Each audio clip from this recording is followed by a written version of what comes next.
Hello gamers, welcome to the stream. I hope you're having a good day today. My name is Quimby and today we're going to be playing Minecraft. I hope you had a good week.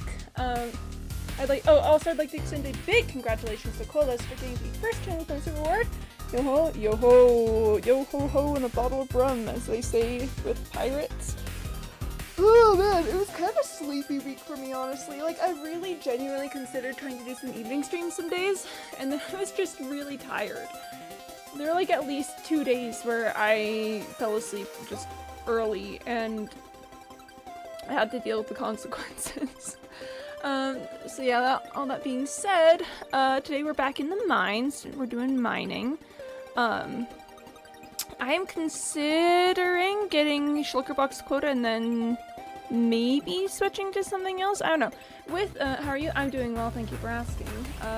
Who's this? This is, I'm gonna play one Pink. Hi, hello. I want to finish the cube. I do, I very much do. Admittedly, it is wearing on me a little bit just doing mining so many weeks in a row. Normally, when I would do one of these mining streams, I would be, you know, in it for like a month total, kind of just like with doing streams, you know, constantly, like 4 or 5 streams a week. And I get over quickly then. But not so with my current schedule, where I've just basically got 2 days that I can, like, with any sort of reliability stream. So we'll see. I'm not promising anything. Well, I'm not promising anything right now. I just think, you know? Maybe we'll do some fishing. Maybe we'll hop onto MCCI and do some fishing. I don't know, we'll see. But for sure, at least I want to get at least one shulker box done. And oh my man, chat, it's like messed up because I don't even like have time to do off-camera mining usually. I'll be like, man, I should hop on, and then I just have no time, anything, tired, sleepy, work. This is messed up. They should give me time to play video games every day. It's genuinely kind of wearing on me. I keep being like, man, I want to do more gaming. I wish I was gaming right now. And they don't let me, which is sad, but it is what it is. At any rate, that's the end of our intro section. We're listening to some Ace Attorney music today, because I miss Ace Attorney. I'm still thinking about going back to it at some point. Is that super quiet to anyone else? I feel like that's kind of quiet. Okay, let me know if that's too loud. I'm switching scene. Red Bull finishes this rotation. 3, 2, 1, and bop. Hey, welcome back to me mining. I don't remember anything I've ever done. Okay, I remember now what I've done. Sorry, I just had to do a little refresher course. I know it's a bit silly to call that a refresher course, but don't worry about it. Ah, yes, the mines. We've got a decent amount of stuff currently in my inventory, and I'd like to add to that. I'd really like to I'd like to do some pushing again today, you know, pushing on getting all the copper that I need mined, and also just having fun, you know? Whoop. I'd really love to have some fun with it. Let's up this. Okay. I see. I see. Okay. This is the big cave section that I've been hanging out in. That's a scalloped Tim. I really feel like they should... Like, emotionally I feel like they should drown, but like physically it just doesn't make sense. They're skeletons. Okay, well, let's explore this area a little bit, you know? Just check it out a bit, see what's going on down here. There's some copper, that's good. We like copper around here. Very thumbs up, thrilled about that. Whoop. I'm gonna need to pull out my handy dandy crafting table. Crafting table. Anyway, how are you doing, chatters? I don't know if I asked today. Sorry if I haven't. It's so lovely to be back. I'm excited to do some mining. Love to mine. That's a bat. That spooked me. I'm doing good. I'm so glad to hear it. Anything else would have been devastating. I would have been so sad. So I'm glad to hear that you're doing well. Hope you guys had a good week. My week was a little busy, but nothing too crazy. Work was alright. If tiring. Chatters, you know what's messed up? Waking up at 6 a.m. every day. Look, I'm a morning shower person, right? My morning routine could be greatly decreased in time if I was willing to like do evening showers, but I fear it just like doesn't work for me. I feel bad if I shower in the evening and then try to wake up the next day. Like it's messed up. I know so many people who just like climb out of bed and get going. They're like, oh, wow. They climb out of bed and they get going and they're like, yep, this is great.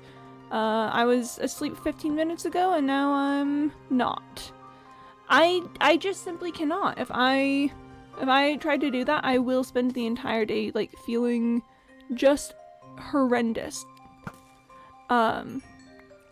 Which is super messed up because it means I'm at a disadvantage. As far as like sleepy times goes. I have to be up in the morning at like 6 a.m. to be able to make it to work on time. And I mean, I definitely think there's something to be said for the way that like the entire world runs on a schedule that is like really difficult and upsetting for people who tend to be awake at night. There's lots of feelings about that. I used to be like, it's fine. I am generally more productive in the morning, so really it's like I used to do it for school all the time. So I was like, yeah, this is perfectly fine, all right. But it's wearing on me now that I'm in the workforce. But alas, for the moment, at the very least, it is what it is. Like that's how it's gonna be. I really need to get a new mouse. My current one is struggle busing. Not having a very good time with it. But it's okay. We stay silly forever. Whoop. Hey, how's the week been for you guys? Any cool, fun anecdotes you want to share? It's okay if not. Like no pressure to share anything online with a total stranger. But if there's anything you did want to chat about, I'm good for it. Let's see, what else has been going on in my life? So I just got hit with like a blast wave of thoughts. None of them helpful, but they did happen. Let's see. I feel as though, okay, something, I don't know if I've actually talked about this on stream before, but I feel like time has started passing really quickly since I started working full-time. And I think that that's a combination of a number of factors, not the least of which being that you kind of just gotta get through work and then figure everything else out. Like, I don't know if that makes sense to anyone. But I feel like it when I have my day to myself and I get to decide what to do with it, I feel like time stretches on longer because I'm like making decisions. I'm doing these, like, days will pass. Like time flies when you're having fun and all. of course, still. But when you're like work sona'd up, when you're actively like just focusing on work, and you're like, well, I'll whoa, Doge. When you're in the work sona mindset, it's like you gotta just spend the 8 hours, 9 hours, honestly. I don't, even though lunch break, I don't even technically count that as like it's not at work time, because I'm still at work. I'm just not technically on the clock. Whoa, dogs, what are you doing in here? Not a good spot for doggies. This is a rather upsetting spot for dogs to be, actually. That's really upsetting. I don't want the dogs to fall in there. Okay. Well, this is all gonna get real complicated real fast. Because of that pit there. Yeah, working, it's like you kind of just gotta make it through the day all the time. It's like, well, and then, oh goodness, that's 3 creepers. Whoop. What? Why am I bad? Okay, it's fine. You just gotta make it through that's 5 creepers! Okay, well, I guess I just gotta make it through the day here too.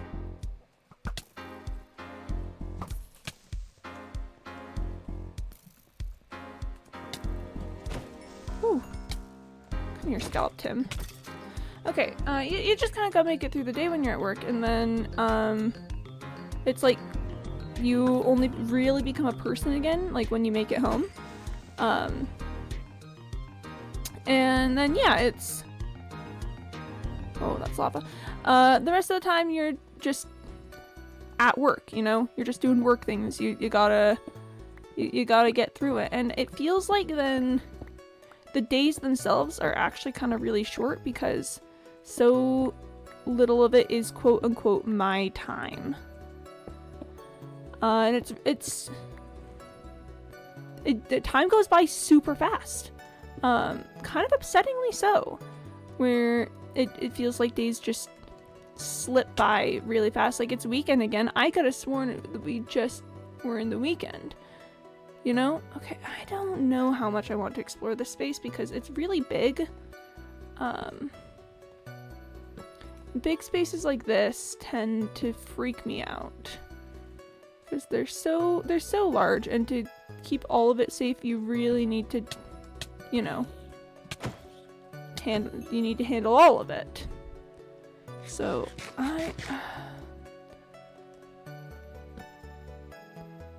look, maybe we'll remember this and potentially come back to it later. I just don't know. I just don't know that exploring this area is going to be super valuable to me right now. I'd much rather be in the tunnels. Trying to do that thing again where I focus on mining that actually works well for my brain instead of just getting everything. Okay, going back to the tunnels. Yeah, it's genuinely kind of wild just how much the time of day that is for me personally feels so short. Days are supposed to be long. They're like what, like 24 hours or something. And admittedly, a good portion of that is usually spent sleeping. Perhaps not as much as it should be for me, but it's fine. And I technically do need less than other people, so that's a consideration as well. But then yeah, like Quimby time is just so short. And then it's like, where did my day go? It went to work. My day was work. And then I've got a couple hours to, you know, like try and rest and recover from that. And that's another thing too, when you need to, like, recovery time from like social interactions and stuff, that takes up like all of the time that you aren't at work. It's like you get back from work and you're like dead, and then you just gotta, and then you recover from it, and then it's like 9 p.m. and you're supposed to be getting to bed soon, and nothing's open then anymore, and it's really upsetting. And I don't think I'm the first person to ever have these observations. To be clear, this is not like, oh, I've discovered something crazy that no one else knows. No, I know. Like, everyone, this is... People have been saying this for a really long time. This is not new information. But it is my, in general, first time actually experiencing that. Which makes it fresh in my mind. And this isn't my first time working full-time, to be fair and clear, actually. Long-time listeners may remember my job at the theater, horses, which was full-time. I was working 40 hours a week, and it was a whole thing. It was a big deal. But for one thing, my work there was set much later in the day. I'd be going into work at like 5 p.m. sometimes, like 3 to 5, like later times of the day. So for one thing, already an advantage in that the time of day that I have before work felt a lot longer, and it was a lot longer. I was streaming before I was going to work. That genuinely stretched my days out a lot. And I know you're thinking you go to work at 5. Were you there until like 1 every day? Some days, yes, but also you gotta consider with the theater schedule, the days that, you know, there was an actual performance happening, was the days that I'd be there for a lot longer than I'd be on like weekdays. Weekdays was like, there was like general maintenance, prep work kind of stuff, and then we'd do performances on weekends. So weekends I would be there for maybe like 10, 11, 12 hours, depending how intensive the show was at the time. There were definitely some days that I was there for like 13 hours, all the time. But again, set later in the day. So for one thing, my sleep schedule at the time was definitely based around, like staying up late, waking up late, which worked very well for me. I do tend to do better when I am up later and awake later. It's just the way that I am. So that worked better. It felt like I could fit more free time in because I had time to do streaming before work. I had like actual energy to do it. I wasn't doing recovery time then. I was admittedly then I was doing recovery time like late at night and kind of dying a little bit, but it's fine. I figured it was okay. I'd get home from work and like play and just like mindless zombie log onto Hypixel Skyblock for a little bit until I like felt real again. Maybe, yeah, sounds good, no worries.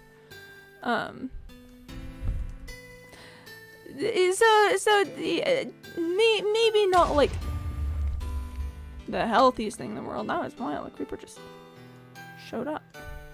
Didn't do anything to me, but I guess there was a creeper there. Yeah, it definitely didn't weigh something. I'm gonna give my shoes sharps. Hi!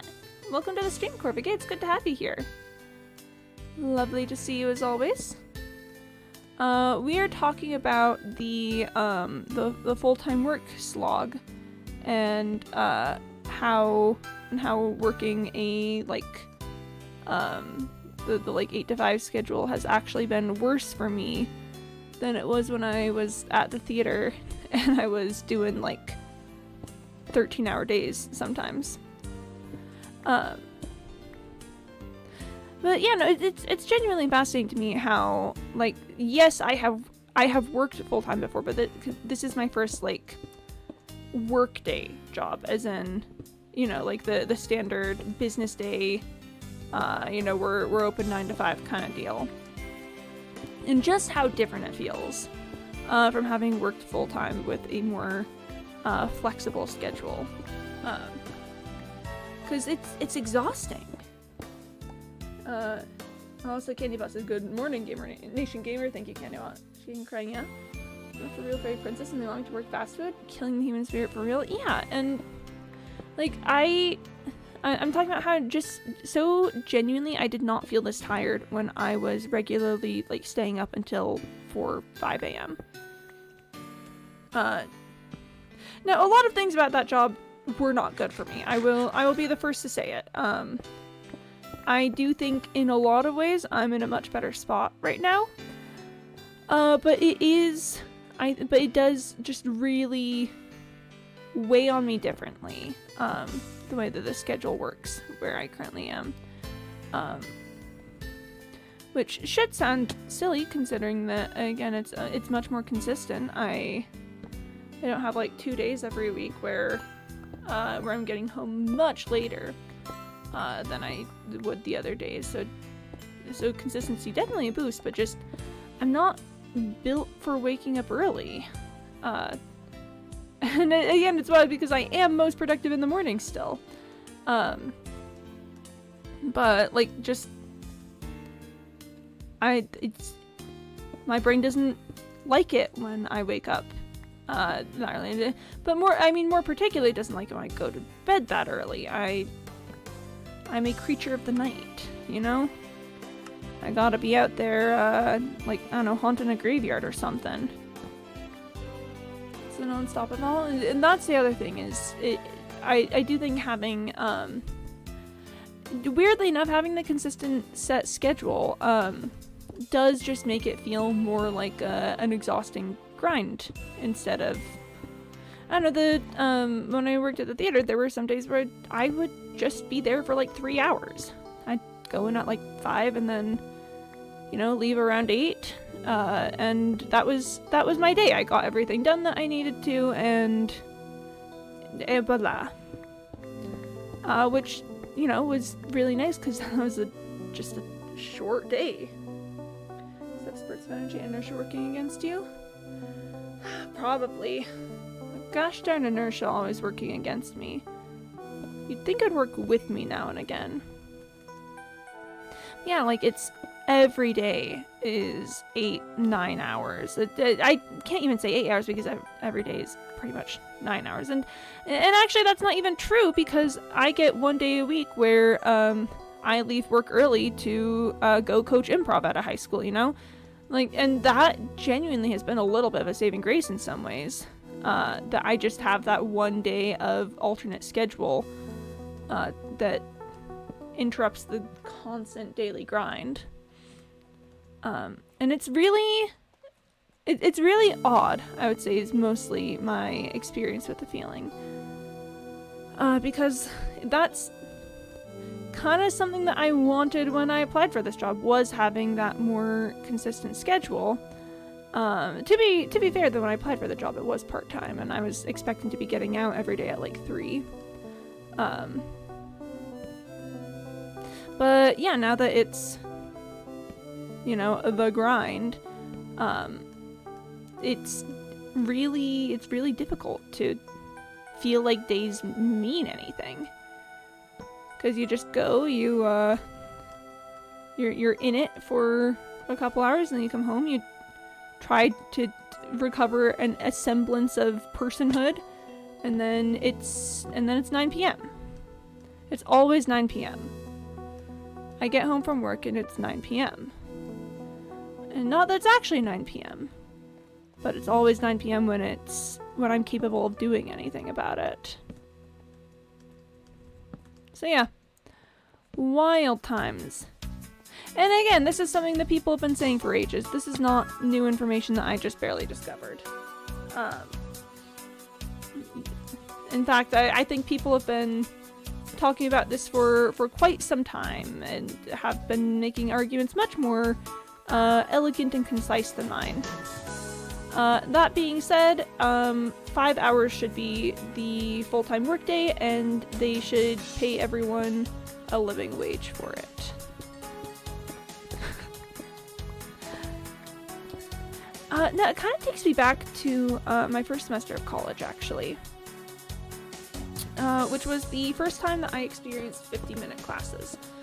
When I was in high school, all of my classes were about 80 minutes long. I had several 80-minute classes every day, interspersed with, ooh, music loud. Hang on, sorry. Music was quiet earlier, now it's loud. Is that better, chatters? Let me know if music's alright for you. Yeah, I had several 80-minute classes a day. I'd go to school, we'd get through these 80-minute classes, and then I would go home at the end of it. And like it was a school day. That's how it worked.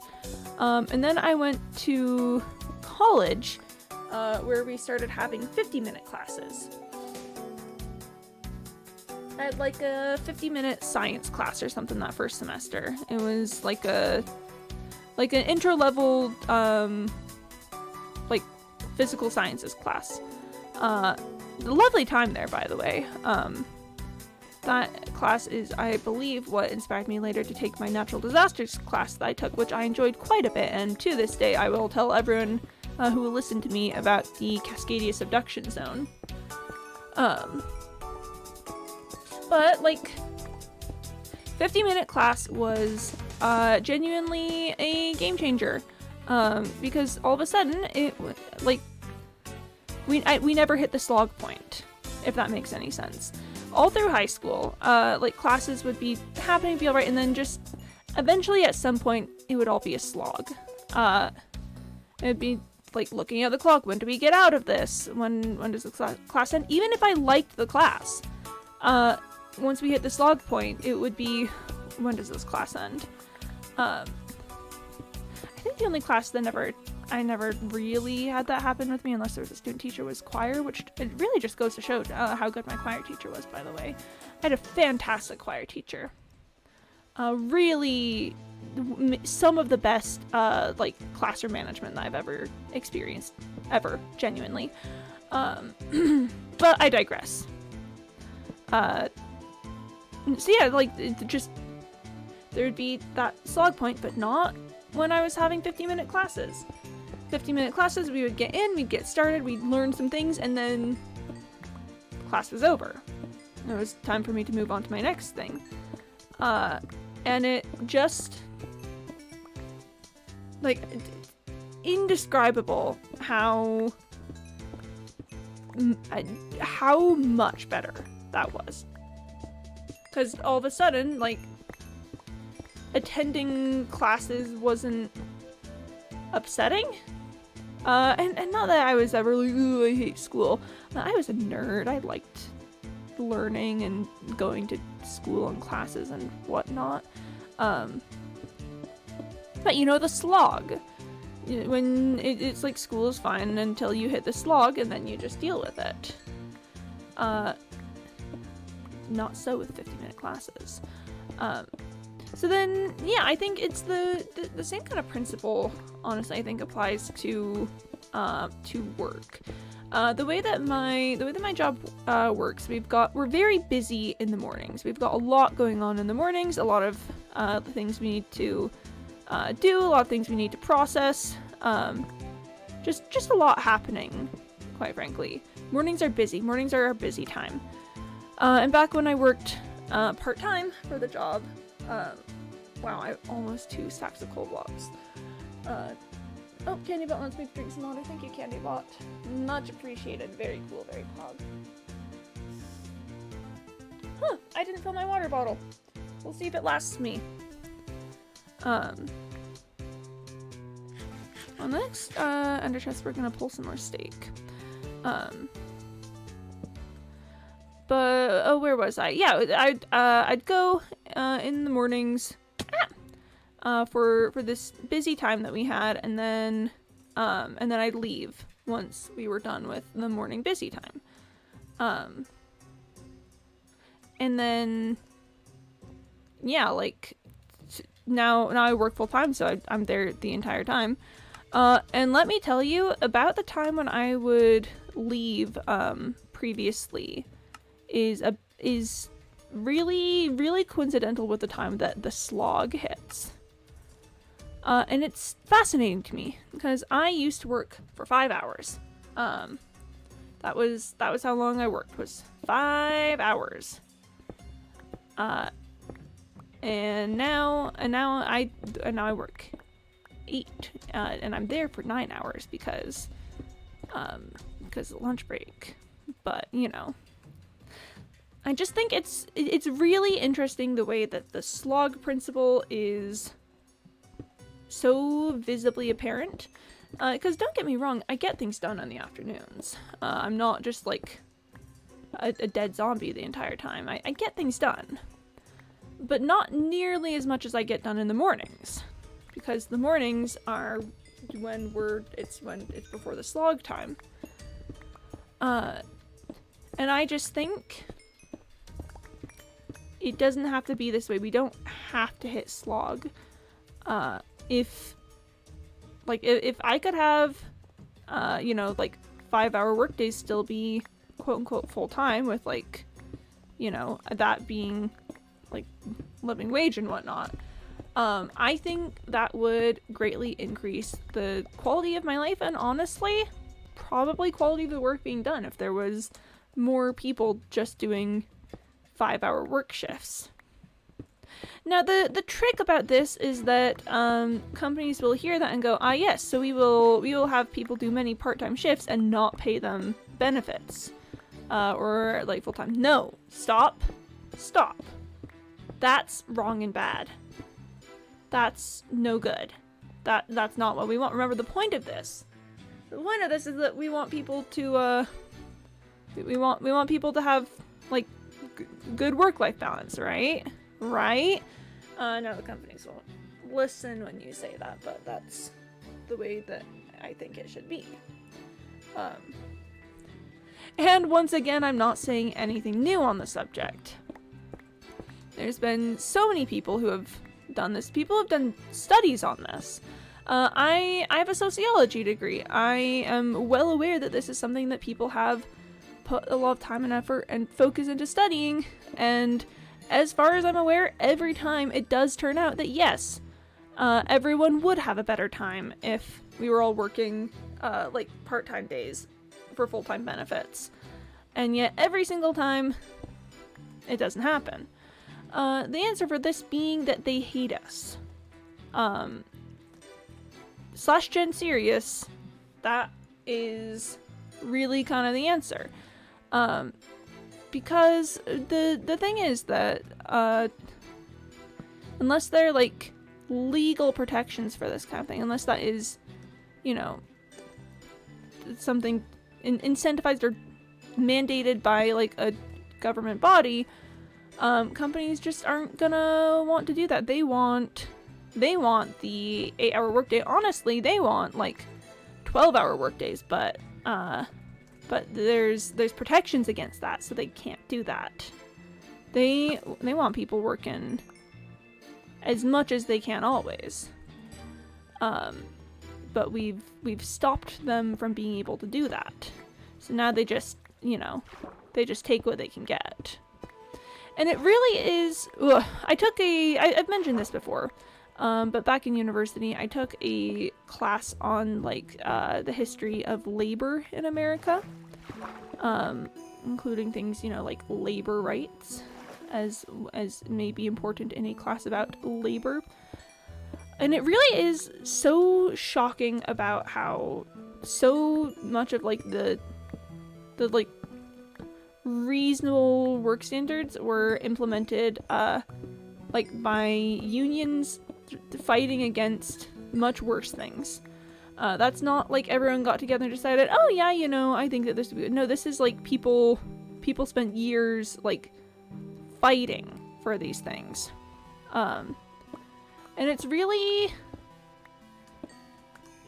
shocking sometimes to see how little a lot of modern people can be like, hey, welcome back. We're talking about labor rights. Yeah, and it really is shocking sometimes to see just how little a lot of people know about that, how little they necessarily care about it. And I don't mean this as like a nihilistic and we're all going to die because people are lazy kind of thing.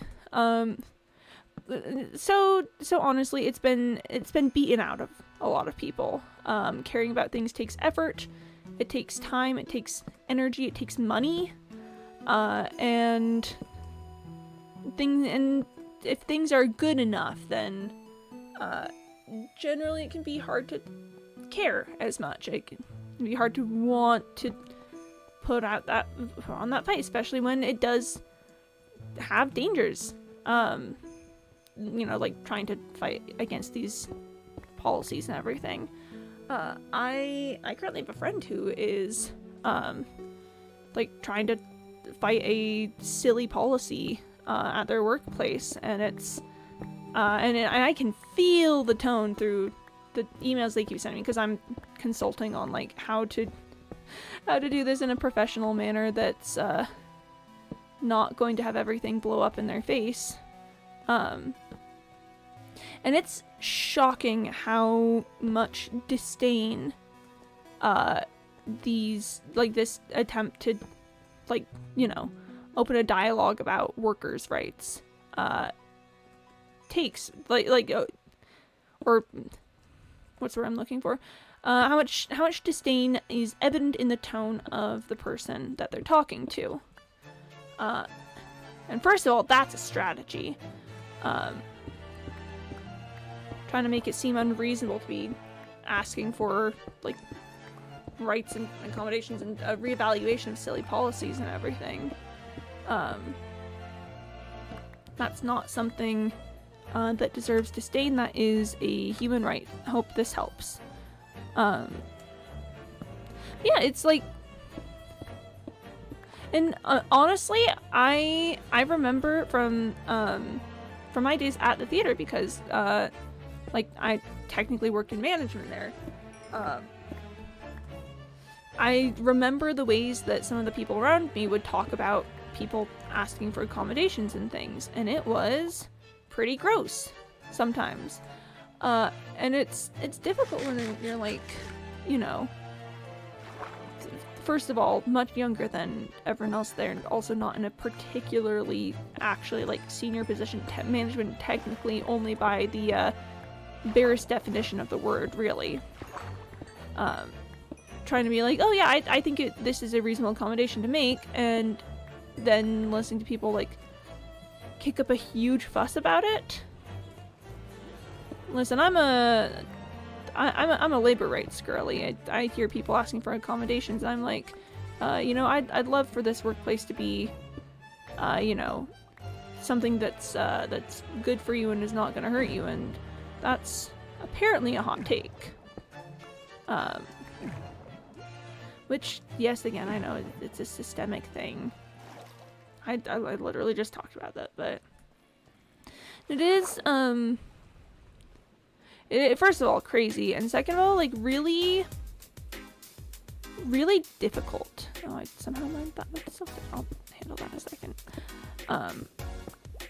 It's really difficult to, even when you are someone who agrees with these things and would like to, like, work, like, to figure something out of these, it's shocking just how difficult it is.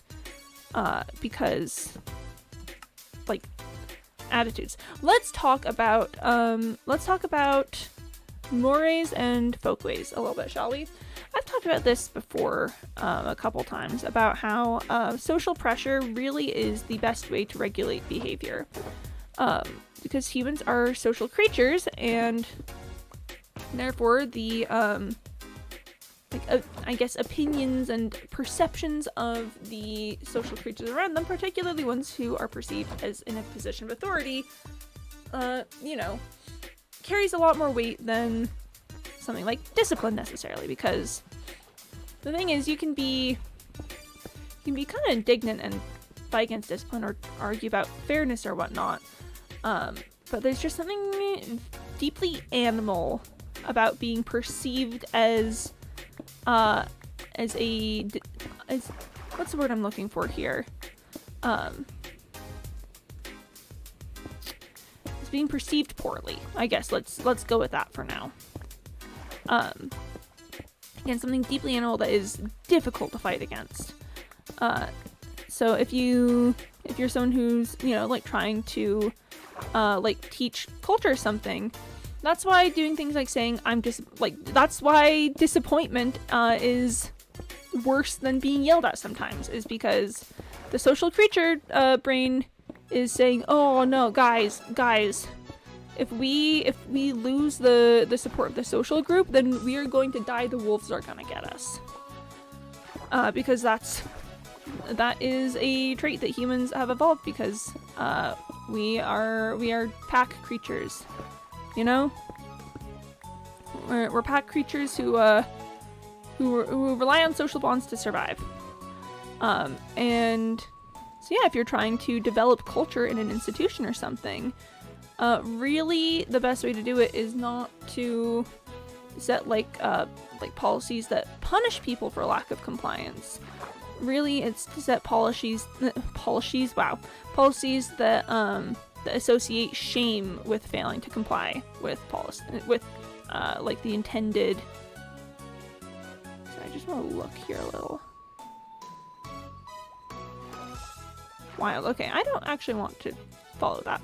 But yeah, policies that are intended to shame someone for not conforming to the social norm. And I'll be the first to say this is not always a bad thing. Like if you're trying to build anti-bullying culture, like the best way to do it isn't to set punishments for bullying. The best way to do it is to create cultural expectations that view bullying behaviors as undesirable. You know if you guys know the image of like the where it looks like you're at a party and all of the people are like looking at you weirdly. If everyone does that to things like bullying behaviors, people are less likely to engage with them because they don't want to have the, you know, the negative social perception. Social creature brain says that's how the wolves get you. So this can very much be used for positive effect. It's really the concept is rather neutral as far as things go, because you know, again, humans as social creatures, there has to be a way to regulate these social bonds. That's just natural. Neutral kind of thing. The issue is, again, when the social training that gets done is, you know, things like asking for rights and accommodations is bad. That'll get you looked at weirdly. If you ask for something that could be viewed as, you know, as being negative, or like asking extra from the company, suddenly you're lazy and you're not a team player, and if you fight, you're causing a big deal. You're making this harder for everyone, and that's how they get you. That's how they get you, and that's that's the way that the culture around, like, particularly like anti-union sentiments has been built. And I'll also admit there was other things, like, you know, like corruption within unions, the systemic weakening of unions, like by the Reagan administration. Reagan, when I get you. Yeah, so it is a complex topic why labor unions fell out of fashion in the United States. But ultimately, a lot of the causes can be linked back to a conscious effort to build a culture that was hostile to them, in an effort to weaken their draw to workers and ultimately their authority and bargaining power. And that's bad. That's really bad, because there's, I don't know if you guys have seen the statistics that for like the modern American to have the same buying power as like baby boomers had. Minimum wage would need to be $66 an hour, which is a whopping like almost 10 times what it is currently. And so why was the buying power so much greater back then? It's because there were labor unions that, you know, had the authority to say, hey, we need to have wages raised with like inflation and cost of living, and you can't turn around and give all the profit to just this handful of people. It has to be like better shared across the company and the workers. And labor unions are really, really helpful for like helping to like maintain the balance of power between like, you know, forces of production and the people. Sorry, just remember that I'm streaming Minecraft. Oh, hello, welcome to Quimpy has a sociology degree Saturday. I hope you're all doing well. Something I think about, yes, I'm here. Saturday, yay, Saturday! No, like, the amount of times that I have, like, considered, like, trying to start a union in my workplace, but I know that would not go over well. And it's like, someone has to start, obviously. Someone has to, like, take the jump and do it. But the question, there's, like, the question of, like, how much effort are you willing to put into this? I do think that I do think having a labor union in my workplace would be fantastic, and I would love to, but I also know that I'm not particularly planning to stay there long term. I don't have the resources necessarily to like get legal power together. It's a whole thing, and that's how they get you. Remember? That's how they get you. And it's difficult because theoretically then you should be able to say, oh, well, yeah, if that's how they get you, then I can just not get got by that. But not so, because it's not just a social factor, it's also like economic and environmental, and quite frankly, I don't think that my coworkers would join a labor union if I tried to start one. They're very much the kind who I don't think would really see the importance of a labor union kind of thing. And it feels hypocritical saying all that, and maybe it is a little bit, being like, yeah, there's all these reasons why this should be good and why this is a thing that people should, you know, fight for, even if it's difficult, and then like turning around and saying, yeah, but it's like too difficult for me. Again, like, definitely feels counterintuitive, but the thing about that is that the forces at play do genuinely make it difficult. Whoop, let's not die to falling on a dripstone. How about that? How does that sound? Everyone like that? So I don't know. I don't have any conclusions to that line of thought, namely because I'm still like turning all over in my mind constantly. But it is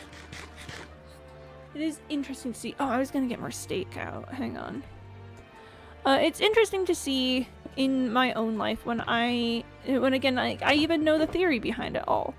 I know why these things are important. I'm aware of like a lot of the complications and benefits and history with all of this, and it's still hard. Which is the intent.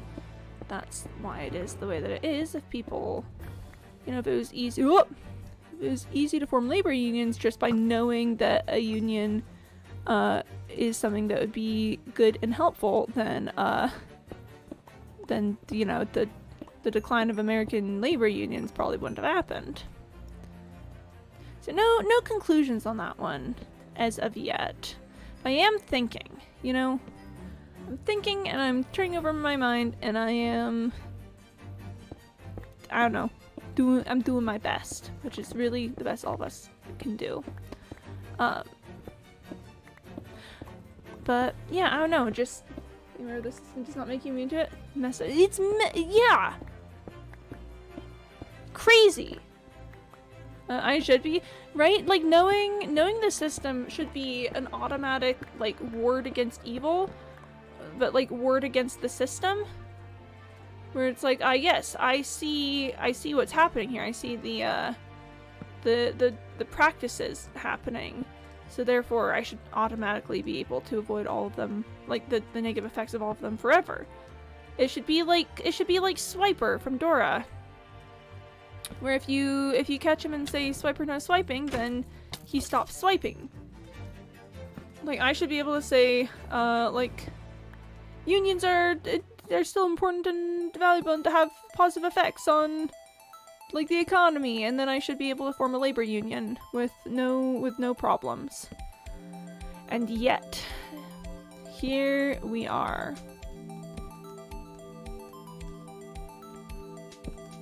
And I think the problem ultimately is that people don't care the way that they should, but I think it's more complex than that, because I don't think it's that they necessarily don't care about, like, fair wages and everything. I think it's that they've kind of been taught not to care like this, you know?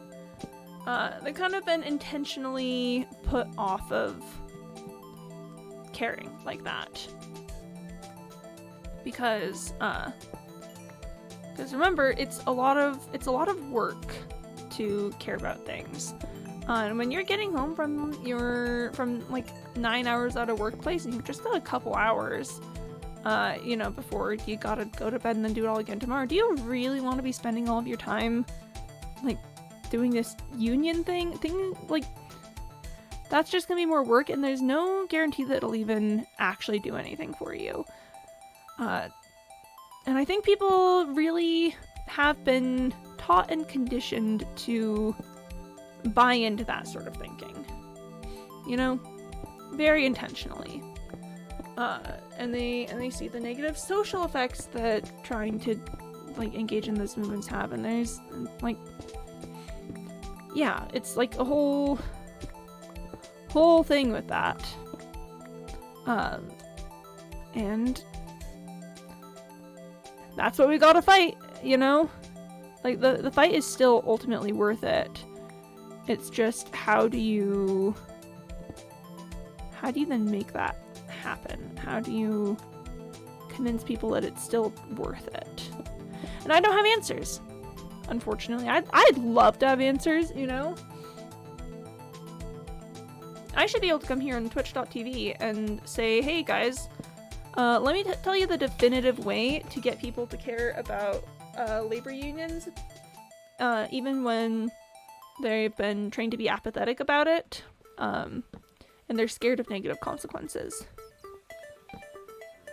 I'd really love if I had that. And I feel like I should, but alas. We truly live in a society, and unfortunately, that's not how this works. But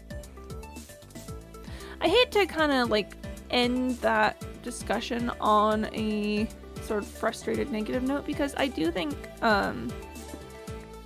considering that fatigue is a whole factor of that, trying to celebrate and encourage is ultimately going to be a more successful tactic than, you know, whining and complaining. As much as I love whining and complaining, to be clear, I think whining and complaining is an important, valuable part of the human experience. How else are we supposed to get through difficult things? But I guess to put on a positive note, I think that when we're willing to like form connections with the people around us and be honest and vulnerable, I do believe that there's lots of people who do care and will ultimately listen.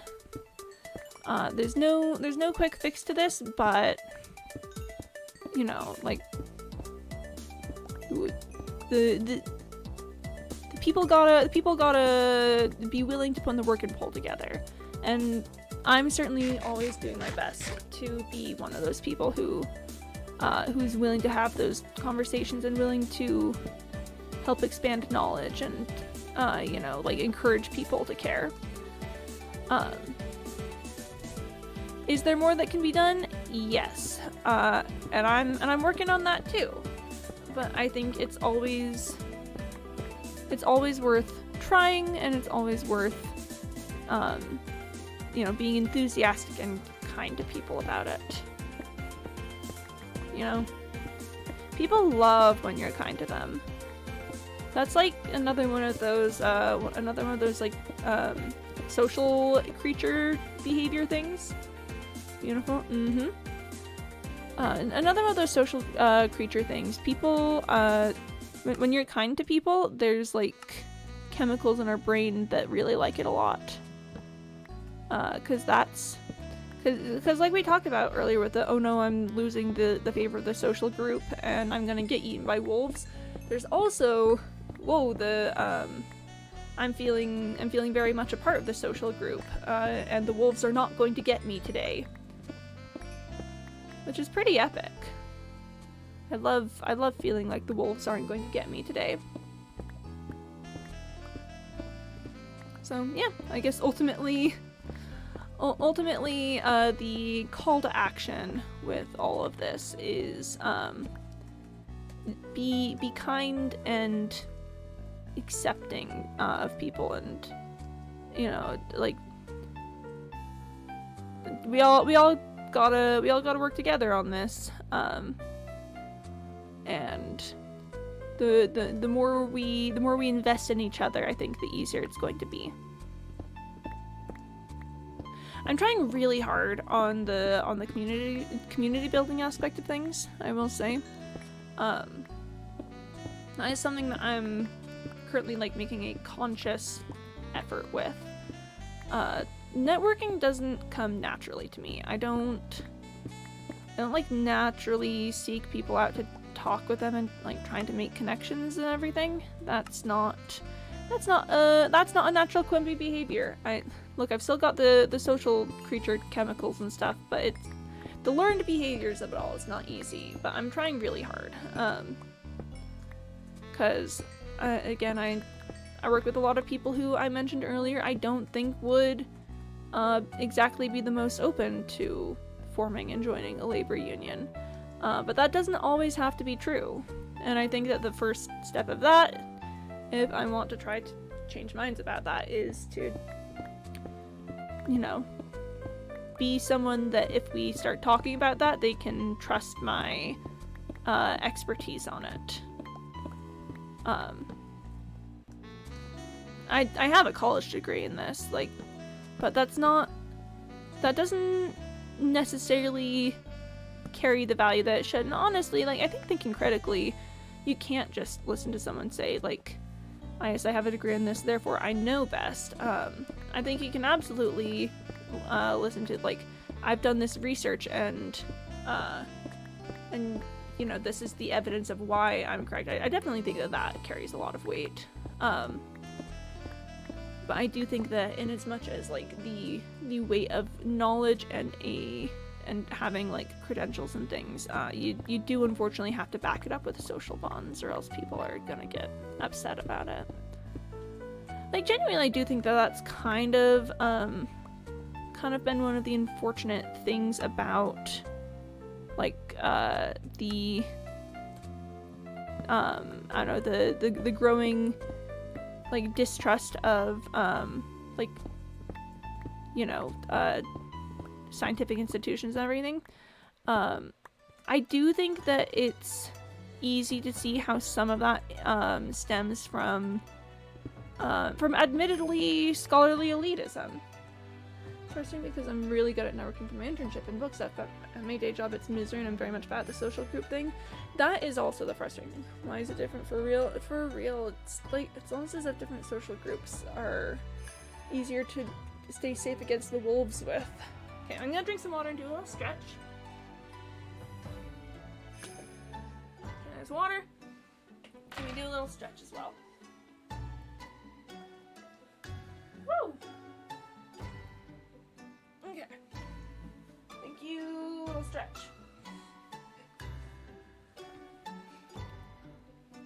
And I don't think that the scholarly elitism is necessarily a malicious act on the part of the groups that engaged with them. It's more, I think, an incidental an incidental piece of the way that like universities in particular have been selecting for like STEM professions.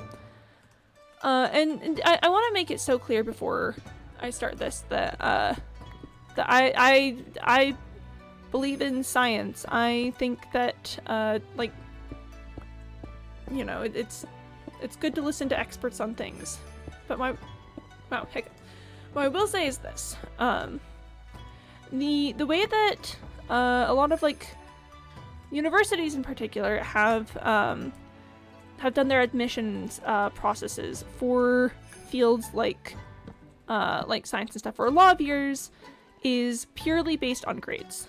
You know, the better grades you have, the more likely you are to be accepted for programs. And while on paper this makes sense, and you know, ultimately it does ensure that like a lot of people who are going into these fields are very good at knowing things. It does have the spectacular disadvantage of making these fields filled with people who don't really know how to talk to people always. And that's not, you know, that's not always the case. There's always exceptions with it. Thank you, Bill Nye the Science Guy in particular. But you know, like for a very long time, the image of, you know, like a scientist generally includes someone who's kind of, you know, like a shut-in, doesn't talk to people, you know, talks about like crazy math equations and stuff instead of like normal people things. I think it's very much a negative social perception that I think has drastically impacted the faith and trust that like the American people in particular have in these institutions. And I don't think that there's anything malicious in these, you know, in these like practices of admission or anything. I think they were genuinely just trying to do the best they could to get people who would be good in these fields. But it very much has the unfortunate side effect that like a lot of people think that a lot of people have these perceptions about science and universities and education in general that, first of all, are frankly not true, and second of all, can lead to like them distrusting these groups because they feel like they're other. You know, they don't feel like listening to these people is going to protect them from the wolves, because these guys they don't know anything about wolves. You know, a lot of them know a good deal about wolves, actually, much more than the average person does, but they don't think about it like that. That's not what the social animal brain is telling them. And I think that in a lot of recent years, there's been a very there's been a very genuine effort to try to erase all of this, or not erase, undo. That's what I'm looking for. Undo all of this, particularly with efforts of doing inclusive admissions that take into account more than like just grades. They take into account experience and like interests and, you know, like grit. But it's definitely a shift that I think has come at a really unfortunately late time for the current crisis that we face in like public trust in science.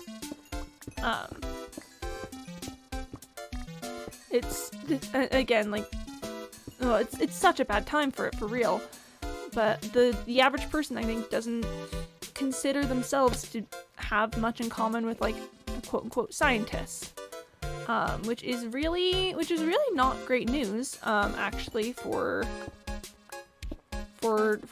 anything, because, you know, science is like really important, and this is thing like doing actual like research and is important for ensuring there's accurate and correct information that's gonna keep people safe and everything. Again, don't wanna go into the doom and gloom attitude on any of this. I think that I'm glad that the academic world is becoming more aware of this issue and is taking steps to correct it.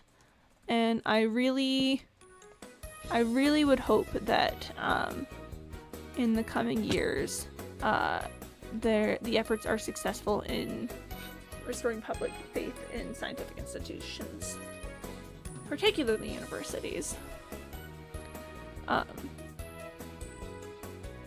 One of the great examples I think that I saw recently was the weather live streams that were happening. Like, ultimately, I do think it's just deeply upsetting the way that weather services funding has been cut, and they put up such a good fight though. Sorry, reflecting. But the live stream that they did was so lovely. It was really accessible. Just live streaming straight on YouTube. And the presenters that they had were really, really making a big effort to make their work accessible to common people, to not fall heavily into jargon and everything. They were answering questions. They were being very human and charming and earnest with these live performances, essentially. And it was very heartwarming for me to see so many people in the chats for that being interested in these things and feeling like they could connect to these topics and feel like they were learning things. It was a very cool event, and I'm really glad that I got to participate in, or that makes it sound like I presented. I'm very glad that I was able to witness that. Approachable, yeah. It was really approachable, and it was the kind of thing that I don't know. I definitely think that was the correct direction to take the the scientific community's relationship with the average person. It was beautiful, just genuinely so thrilling, and I would love to see more of that sort of thing in the coming years. Because again, it is currently very much an uphill battle to restore public faith in these groups and these institutions. And I think that, on the whole, being approachable and kind and enthusiastic is going to be the way to go to ultimately be successful in these matters. Remember, my whole thing is that in order to make it through with all of this, you do have to be kind of deeply and what's the word I'm looking for? Hopelessly in love with the human condition, and I think very much the winds are turning that way in a lot of scientific circles. There's there's a lot of unfortunate things happening at the moment, to be sure, but also there's a lot of good and a lot of progress being made, and there's always hope. So 7, thank you, I appreciate it. And that I think is ultimately my conclusion in this little part of today's Quimby has a sociology degree Saturday, is that we gotta keep having hope. And I know I say that a lot. I say that with every single topic that comes up like this, but I'm so serious that I think that that's the only way. It's kind of non-negotiable that if we want things to get better, we have to hope that they will. That's the nature of it. If we don't believe that things are gonna get better, how's that ever gonna actually happen? So yeah. Thank you for listening to Equip Me as a Sociology Degree Saturday. I'm sure we'll pivot the conversation in just a moment because I don't really have a lot else to say on the topic right now, unless I come up with something else while I'm just, you know, chatting through all of this. But I don't know. If there's one thing I want you guys to know about me through all of this, it is that I do believe that things will get better, and I am doing my best to help be a part of things getting better. I'm not perfect about it, but I'm trying. And you can too. You guys know, for my US viewers, if you're familiar with PBS, and the message that they play alongside their things, this programming is brought to you by these, sponsored by viewers like you. That's kind of always what I want to remind you guys, is that viewers like you, that's you guys, that's me, that's all of us, and we do have the ability to work to make things better. That was really good music for a nice stirring call to action. I hope it was stirring at the very least. This is a really big cave, and I don't know how much longer I'm gonna hang out here. It's kind of unmanageable.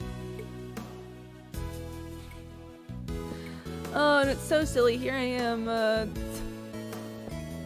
playing Minecraft on Twitch.tv and talking about academia and things. Sorry. Sometimes it just hits me, the duality of man. And to be clear, I'm thrilled to be here. I'm having a great time. I'm very much enjoying myself, and I appreciate you all for, you know, stopping by and listening and hanging out with it. But my goodness, what a world. There's also Minecraft players. This is true. This is very true. We can't spread the perception problem. Never apologize for anything. Thank you, Corvigay. Thank you. Carlos, thank you for the rickroll. And I want to be clear, I'm not being like, oh, look at me bringing serious topics into a silly thing. And it's more just so, I think I just talked about like class struggles and science and being hope punk for like an hour. And in the meantime, I've picked up so many copper ingots. We stay winning forever. This is the best anyone's ever done it.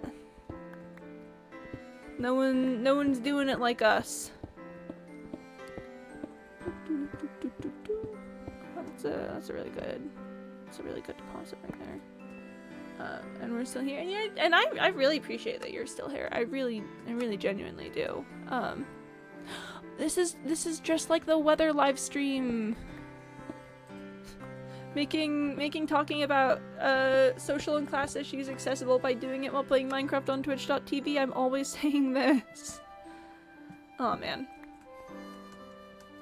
Sometimes people ask me if I want to do anything with my degree. Because sociology is one that's honestly is a little more difficult to like actually find a job in the field, particularly if you're like me and don't particularly enjoy research.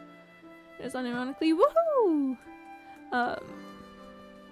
People are like, yeah, so what are you thinking about doing with your degree? And quite honestly, I am definitely really considering getting a master's degree in something at some point. The constant call of the master's degree, but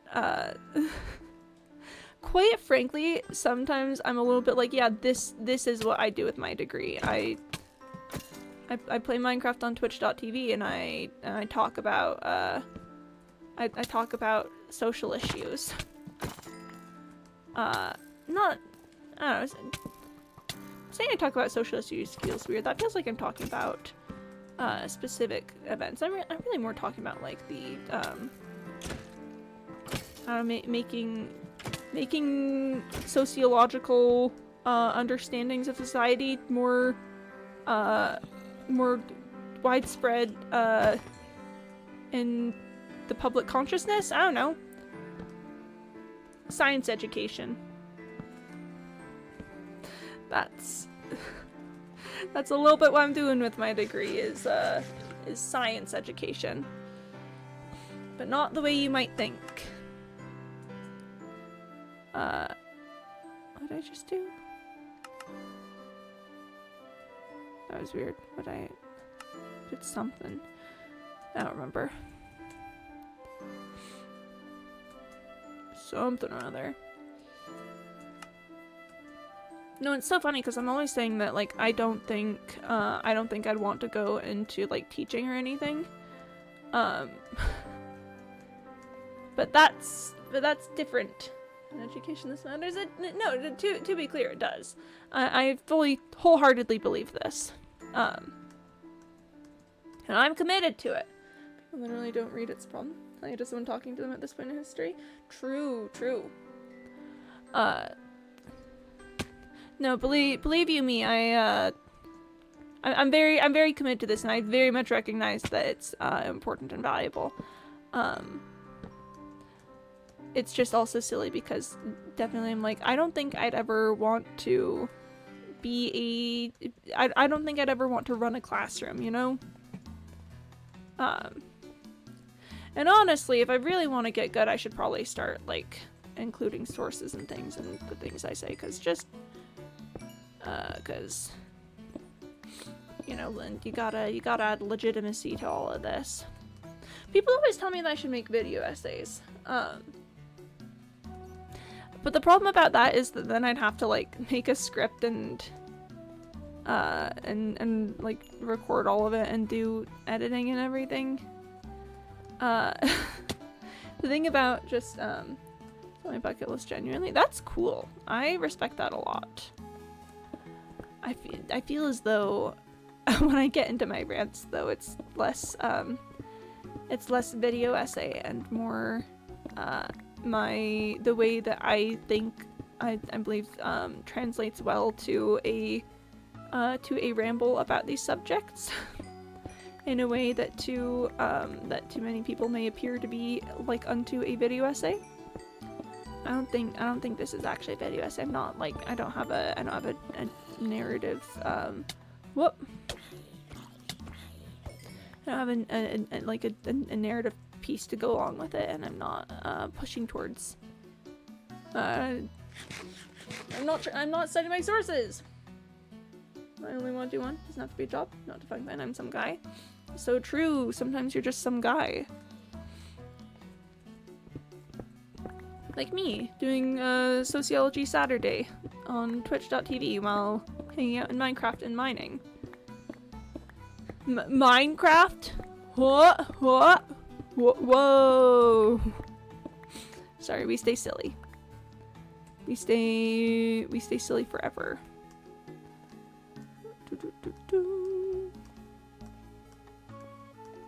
Yeah. Sorry, I'm just contemplating my my lack of desire to you know do proper like education pathways while also Sociology Saturday. We stay silly. Let's just take your ammo and listen back to recognizing source that we recorded. So just thinking love to make stuff. So true. And I mean it's always an option, but I think my track record of going back and editing things is looks at the cake as a symbol of my hubris on screen. Yeah, we're not gonna talk about that one. But definitely is an option, to be clear. Okay, yeah. Don't worry about it. The cake is gonna happen someday. It is, I swear. I promise. It's don't worry about it. It's marinating in my mind. Don't worry about it. The problem is just like when am I gonna have editing time, you know? Like I just barely talked about how the like being at work 9 hours a day leaves me with little time to do anything other than recover from the workday, and then oh man. And I'm like decent at editing. I've said it before and I'll say it again. I'm not like, wow, I should get a job in this. I don't know like literally anything about how to like actually do it, but as far as just piecing things together in a straight cut, like I'm not bad, and I can do some and I do my own subtitles actually. Fun little fact about me: the couple times that I've actually made something, that I've actually done something properly, I have. Oh, this is not embarrassing necessarily, but like silly thing, not actually silly. Just thinking about like the two times I made something to actually put something on the YouTube channel that I made, like as a, I guess if I want to make anything script, I can put it here. I edited 2 things from Mayor's Paradise and put them there. And I did go and like by hand subtitle it. I didn't have like a subtitling program or anything. I on the screen like put in text boxes and subtitled it. Like I went in little like groups of I spent so long, sorry. And I'm gonna do it again, I swear. This is not me giving up on this. I just know that there's probably a better way. No, I went through and by hand, like, would listen to pieces of what I said. I know that for my 10-minute video final. Real! Sorry, give me just a sec.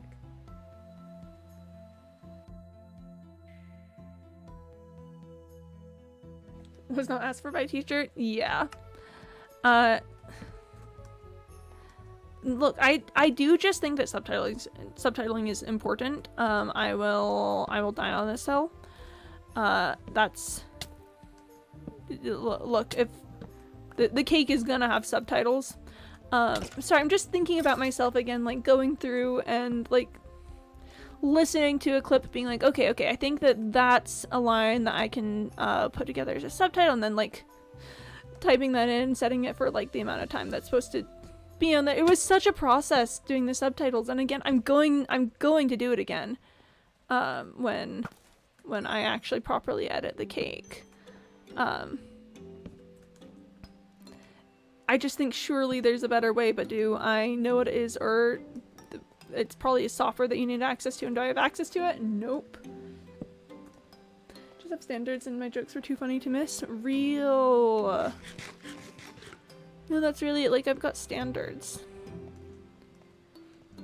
And my standards are subtitles. Thank you, Tom Scott. Sorry, when he said buy some subtitles. I said, I don't think I will, but I'll do them myself. How's that, sir? And I know it would count. I'm not being like, oh, people are yelling at me for not buying subtitles. No. I'm just like, okay.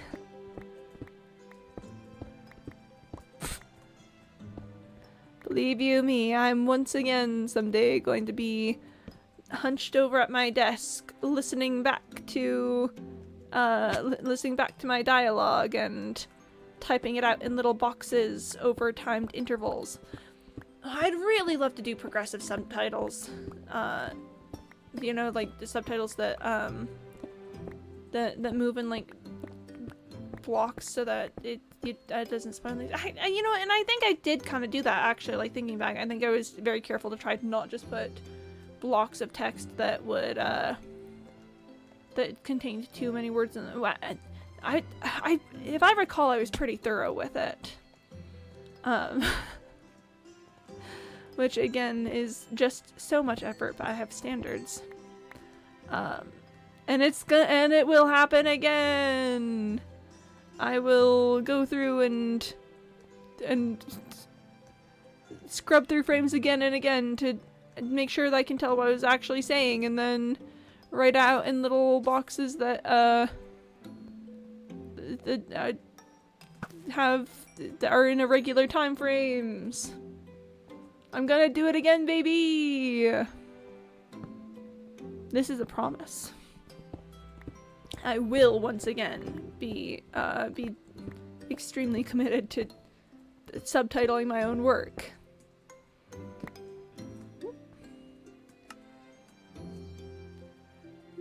Okay. I really should do ender chest time, but I want to finish mining out this little bit. Because it's like right here. It would be silly to just leave that. And there's also this little bit over here. It'd be silly to just leave that. So we're just gonna get these. So and then I'm gonna put things in blocks again, and then I'm gonna pull out my ender chest, and it's gonna be great.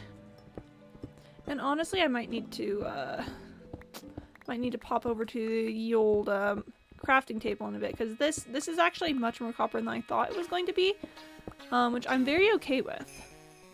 Okay. I'm very okay with that being much more copper than I was expecting. This is great news, actually. Not worried about it. This is quite frankly, I'm thrilled. My brain just tried to invert that into like a one of those things where you change the order of the words. I mean, kind of long story short, my brain wanted me to say that I'm quite thrilled I'm Frank or something. And I don't know why that was so funny to me in those brief seconds that that's what my thoughts attempted to do. But anyway, hi, I'm Frank. Quite thrilly, I'm Frank. I don't think that's it. I don't think that's carrying the way I would otherwise like it to. That's that ain't it, folks. Anyway, we're making great progress on mining as we're doing this. Me when I transition to man, real. Me when I'm Frank now. Thumbs up, smiley face. / pause. Yep. Oh, we stay silly. Forever. Remember, it's not just once or twice that we're silly. This is forever. This is how it always will be. And you'd better believe it. You'd better love it, because this is not going away, and by this I mean I'm sorry. Oh, quite thrilly. I'm Frank. Quite frankly, I'm quite thrilly. I'm Frank. I don't think that's as good as I want it to be. Quite thrilled I'm Frank. True. Yeah, and again, I am quite thrilled I'm Frank. But I think quite thrilly I'm Frank is what I intended to say, and I don't think that hits as hard. That doesn't carry the that doesn't carry the same sort of euphoria as quite thrilled I'm Frank, but it is more accurate to the original concept of what I was intending to do. So basically, everything, life is agony, I guess. But not for Frank. Frank's having a great time, to be clear. Thrilled for him. I'm so glad that, I'm so glad that he's living his authentic self. Thank you, Frank. You're a real one, Frank. A real Frank. You know what? You know when you say words and then you're like, what am I even saying? What is coming out of my mouth right now? I said that for no reason. Why would I have ever, why is that an experience I've ever had? That would be silly. That was a good bit of bit of copper right there. Very pleased. It was, what's the one? Oh, what's the one I'm trying to think of? Oh, it's something with the meeting me in the grotto, greeting you with the motto. That's it. That's the one I was thinking of. Is meeting you in the grotto, greeting you with the motto. That's what I was trying to do with quite thrilly, I'm Frank. But I really just don't. I don't think that's it. I don't think that's the one. It's certainly something, to be sure. And I'm so glad that it's at least something and not nothing. But it's not much. Not much of anything at all. This is a nice little area. I'm enjoying myself here. This is good. Big thrilled about this. I'm getting rid of that lichen though. It was in the way. It was in the way and it was serving no purpose and I had no choice. Yep. Whoop, whoop, whoop. I want to play a game that's like doing quests and stuff. Just an urge I was possessed with today. And I'm struggling to think of how to describe the sort of game that I imagine. Cause when I do, people tell me, Breath of the Wild, which I respect, I just also didn't like the game when I tried it, so therefore, that's not it. Just like, I would love to run around and, like, find like cities that have quests for me to do. I want it to be like Super Mario Odyssey, except like not Super Mario Odyssey, you know? Because I played Super Mario Odyssey and I enjoyed it. I want something that is a similar manner of experience, but is not that one because I've already played it. Does that? I don't know if that helps at all. Also, Candybot wanted me to drink some water. I don't think I did, so I'm gonna do that right now.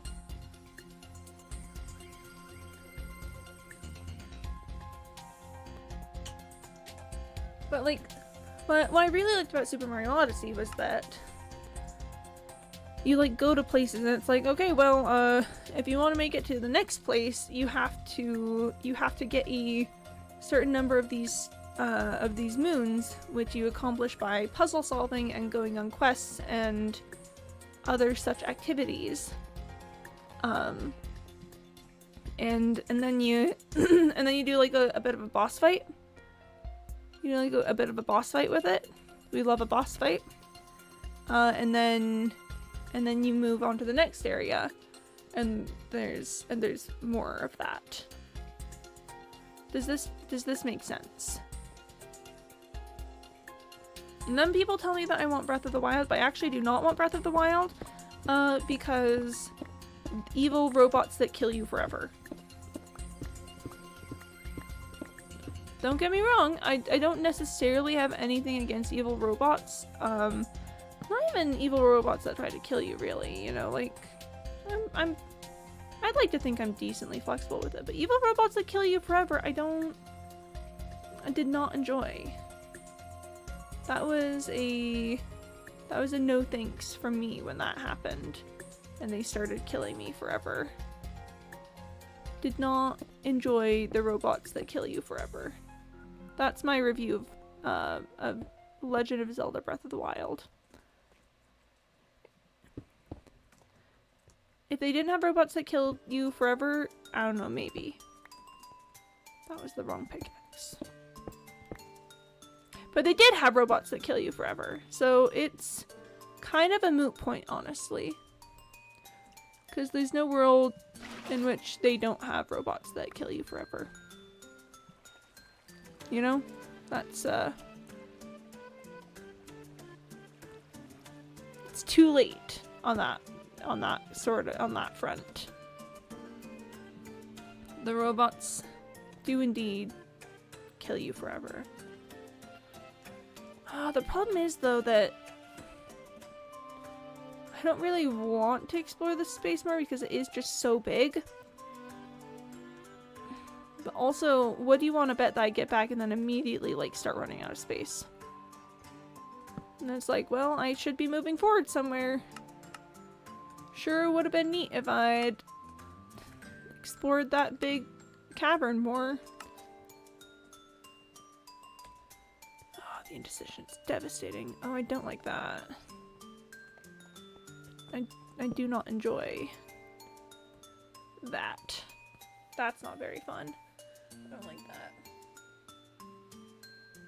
Yeah, no, I'm currently attempting to do research on games that have you do quests and puzzle solving of some manner.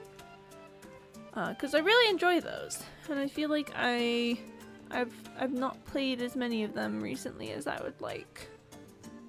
Don't get me wrong, I like Minecraft. But but there's just a stunning lack of quests in Minecraft, right? Like they've got a lot of really good stuff going on, but what they don't have is quests. And I would like to be going on quests on occasion. That's something I've been known to enjoy before. You know? And I know what else people are saying, which is like, oh, that's just an RPG game. And yes, it is. To be clear, yes. But what? But what game, right? Ah, gosh darn it. Hang on. Whoop. Had to destroy the interlopers. Baldur's Gate 3. It's come. Oh, it's compelling. I don't know enough about the actual game itself, I think, to say whether I would actually like it or not. Can you shut up? Sorry. The zombie, not anyone in chat. I love you, chatters. Mwah, I love you guys. The zombie. I do not like the zombie. Not running on PC though, realistically. That's fair, and I do not. I do a full PC. I do not have. Maybe someday. Maybe someday. No, not gonna lie though. The pull of getting a proper PC is actually stronger than I think I have been letting on. There are some places near me that like help with builds and things, and that's not unique to my area, but it does mean that I have access to them.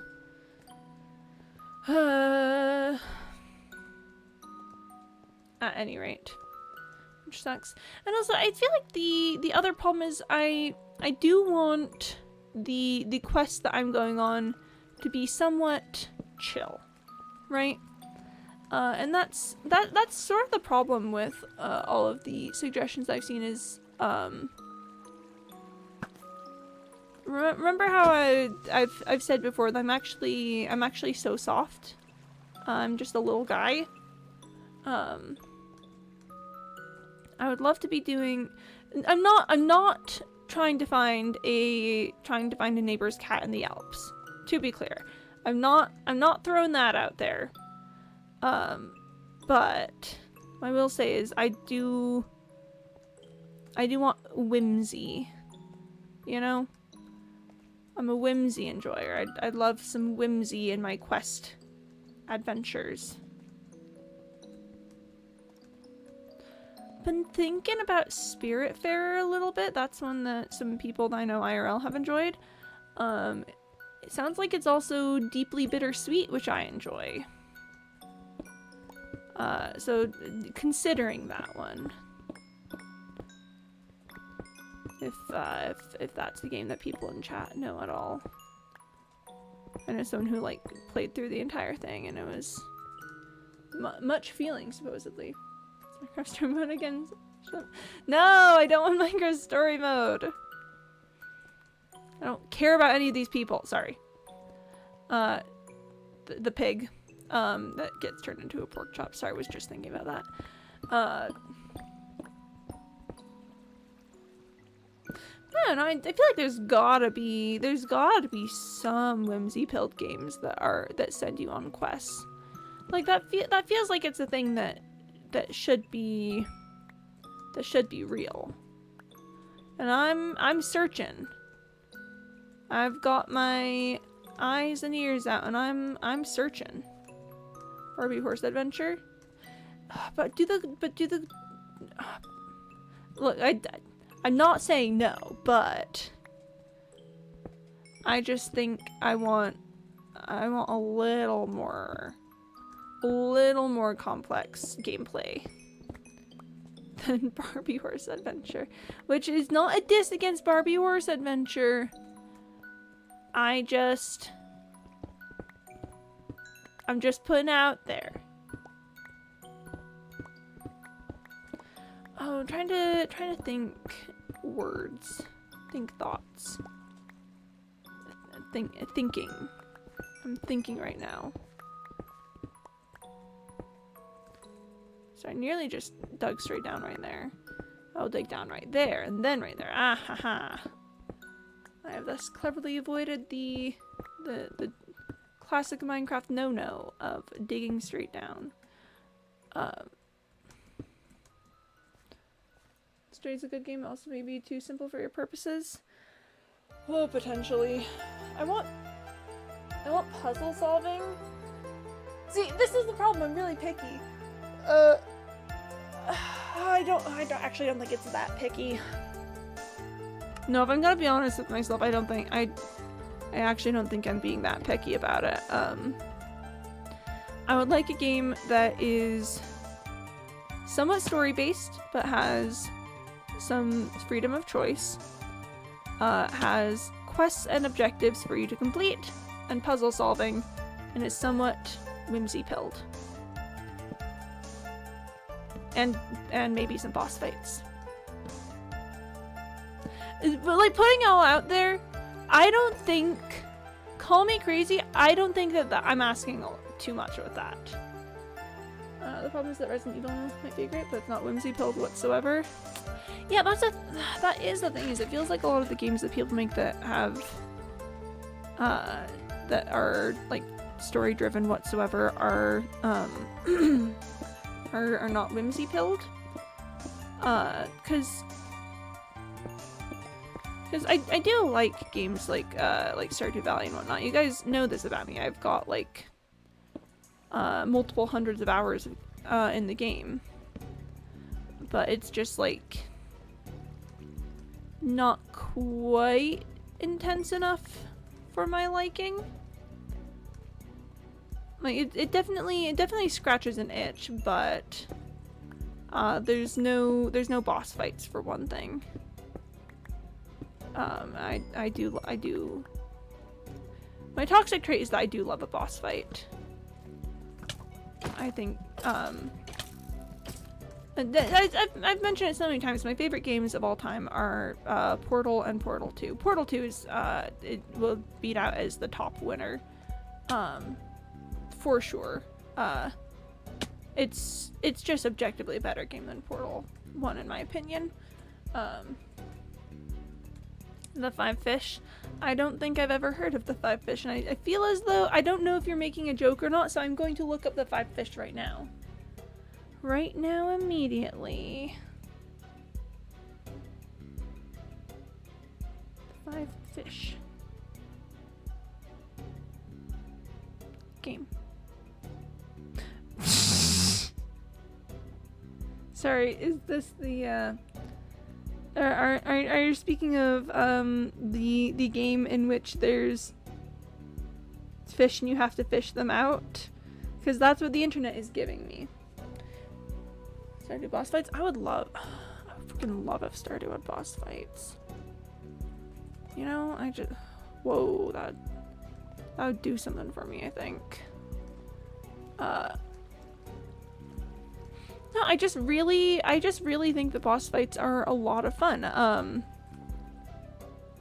lot of games I played growing up had some fun, interesting boss fights. I love boss fight mechanics when it's things like they've got patterns of set behavior and you have to like learn those patterns and understand how to use it against them.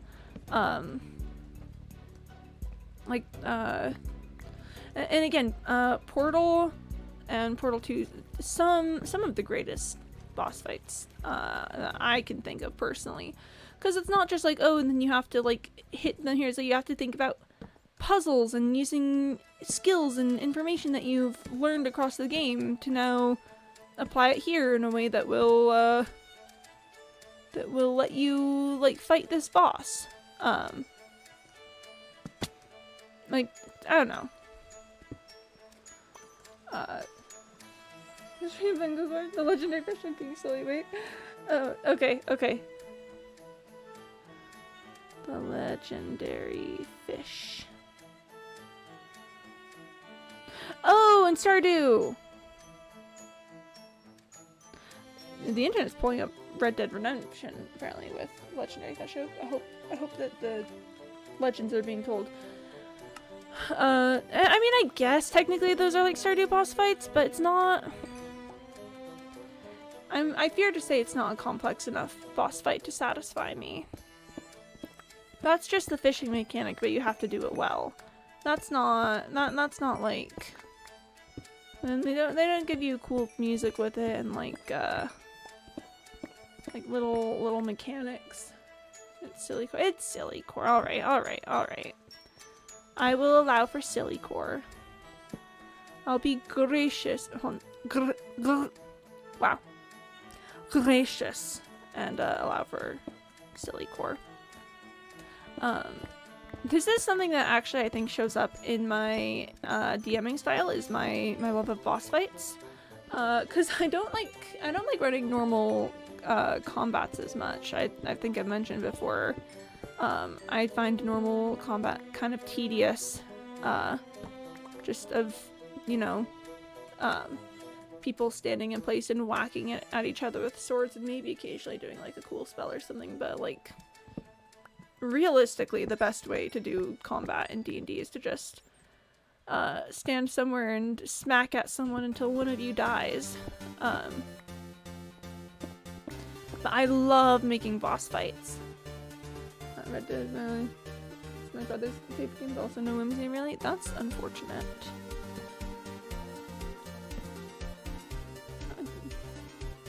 Where's the point if there's no whimsy? I'm always saying this.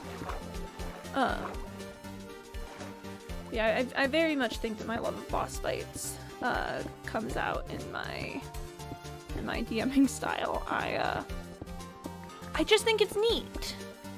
I just think it's neat when things get switched up a little and you gotta like solve little puzzles and do little like I don't know, like little mini game kind of stuff to get like different attacks and information. I don't know. I love boss fights. I think that more things should have good boss fights. I hear people like Hollow Knight boss fights a lot. That they're like, hey kid, you want precise movement? But the thing about that is that I can't actually play Hollow Knight. I've talked about it before. The game makes me sad.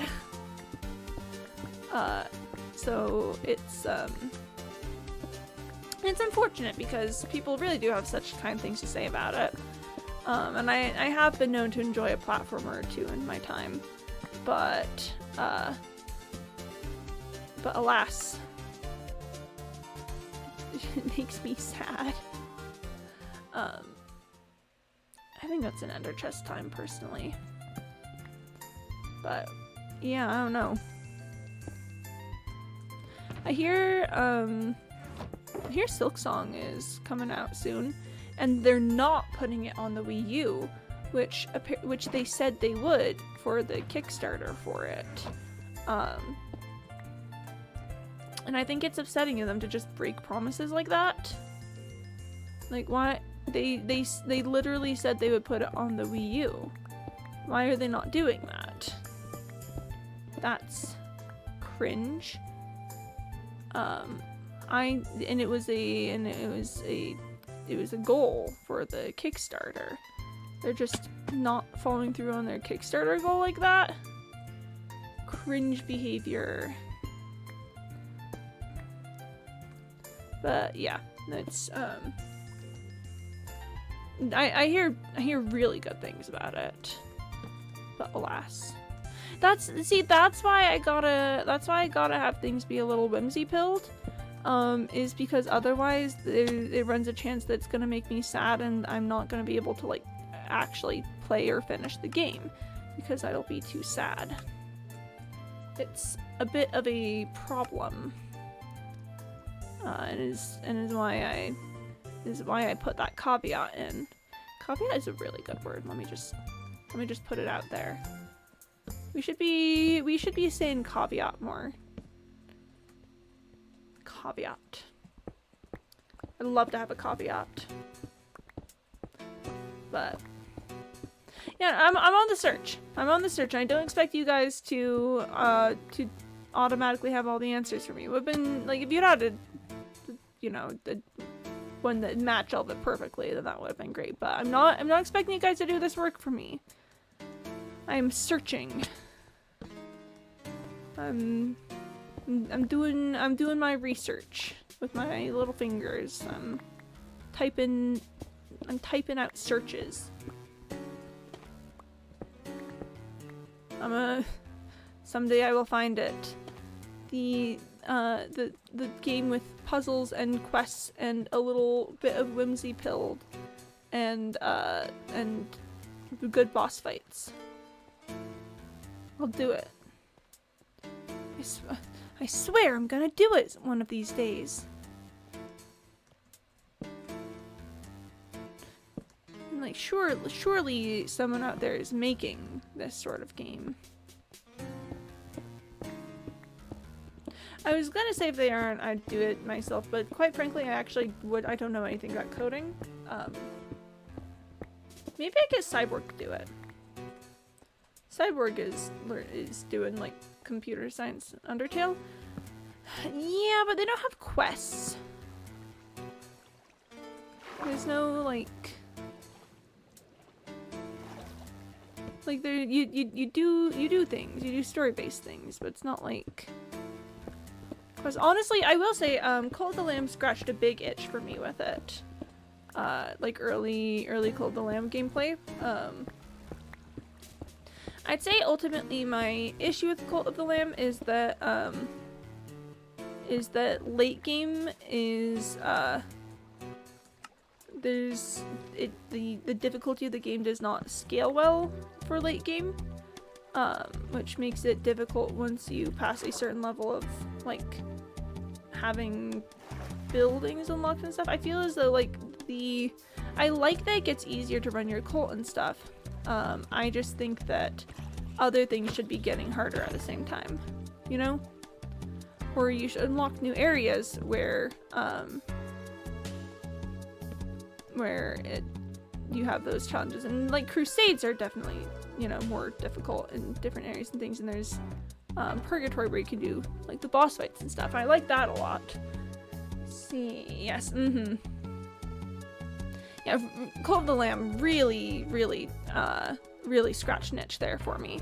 Honestly, I was thinking about Cult of the Lamb again today because they put out that announcement about the upcoming DLC, which looks really cool, and I'm probably gonna get it when it comes out. The like winter one where there's like the lamb god.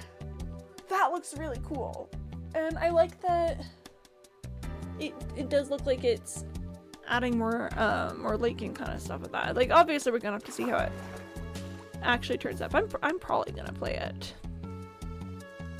But you have little quests, things like you know, things you have to do for the cult members, things you have to do to progress the storyline, things you have to do to progress storylines in other areas,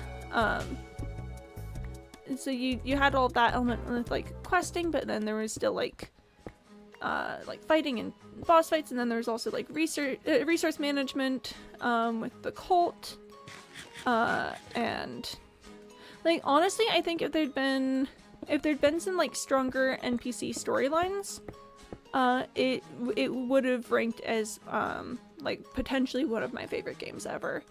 As is, I really like early gameplay on Cult of the Lamb, but definitely once you start hitting that late game proficiency, it kind of just becomes a constant cycle of do a crusade or purgatory, then like go back to the cult and like I don't know, maybe fixing things up. Like if there's just a little more in the end game, I think that would have done it for me.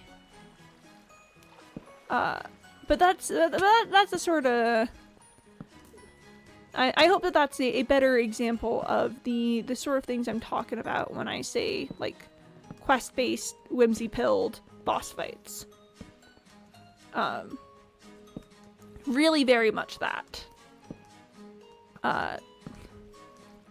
Like it's kind of incredible just how like specially tailored to me Cult of the Lamb style games are, except for that end game issue. I want things to be interesting for more than just because the fighting is harder later on, you know? I want things to also get more complex with like characters and plot lines and stuff. Also would love if the boss fights had a couple more mechanics than just the fighting mechanics. That is the other thing that knocks it down a little bit for me. Is that the boss fights are really just how good are you at the actual fighting. There's no puzzle solving as part of it. It's just straight up can you evade taking damage and do more damage or do damage until this creature is dead. I would love if they had me like pulling levers, opening doors, like navigating mazes and stuff. That's what I think makes a really fun, interesting boss fight. Is when you gotta do mechanics with it. One unexpected like standout game for that for me was a Wii game many years ago called A Boy and His Blob. I might have talked about it once or twice, but basically the concept of this game is that you're a boy, and then this alien blob creature finds you, and its planet is being taken over by evil blobs, and the blob needs you to help it like get back to its home planet and then like save it from the evil blob guy. And the important part of this is that the blob can take all sorts of cool, interesting shapes, but you have to feed it jelly beans to do so.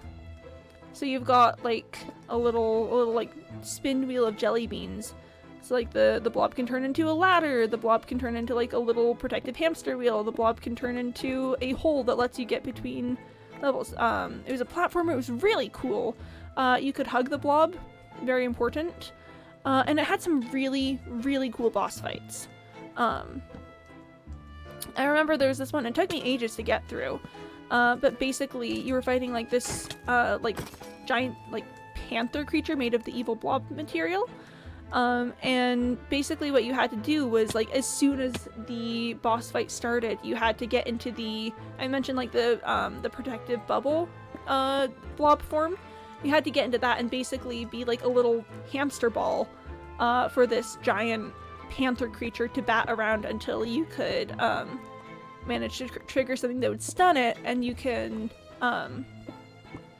get out of the protective bubble and use the blob's anvil form to do damage. It was really cool. I'm gonna drink some water because CandyBot is telling me to.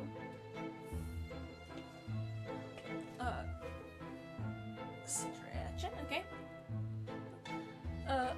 Suckernuts. Oh. Interesting.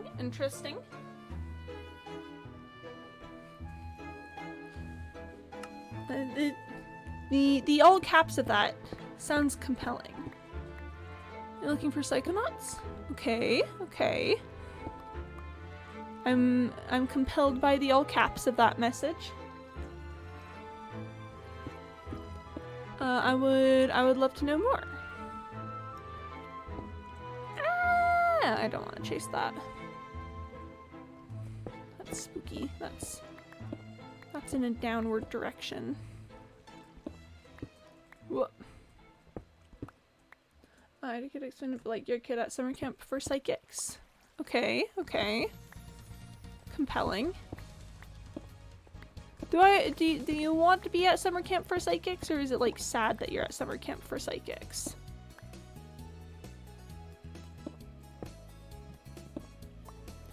Important summer camp for psychics questions.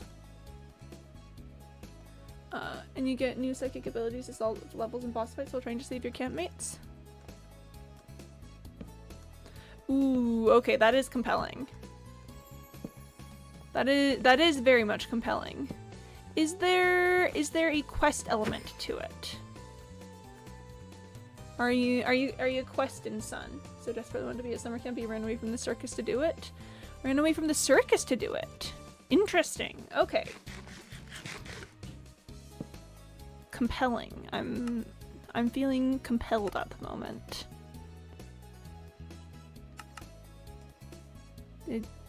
In my little brain right now, I'm going, why am I crafting torches in my... That was weird. Okay. Whoop. Sorry, just... I was like, why are there so many options? This isn't how it usually... I was in my crafting table. That does sound very interesting.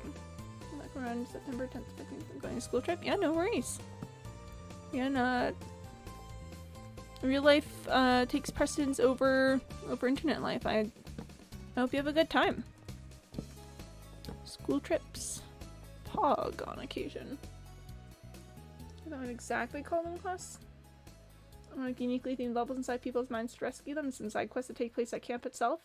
It loves the mentally ill so much. It's remarkably compassionate. Compelling. I will potentially look more into that. That does sound potentially very up my alley. I love puzzle solving and levels and boss fights and whatnot. Well, I tell people that I like boss fights, and I feel like it comes off as silly considering, again, just how much I don't like games that are just about like fighting, doing damage kind of things. No, I love boss fights. I just want them to be interesting. I don't want it to be like, oh man, you gotta hit the guy this many times to do it. I want boss fights that make you think. There sounds a little ugly, but it's done intentionally and very well. The main character is incredibly charming. The humor lands very well without ever being edgy.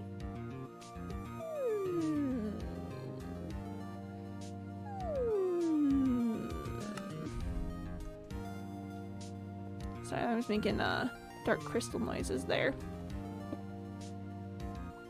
I'll potentially do some research. That definitely sounds like it could hit. Want puzzle boss fights? You want psychonauts? Well, that's good to know. I love puzzle boss fights. Quite a lot, actually.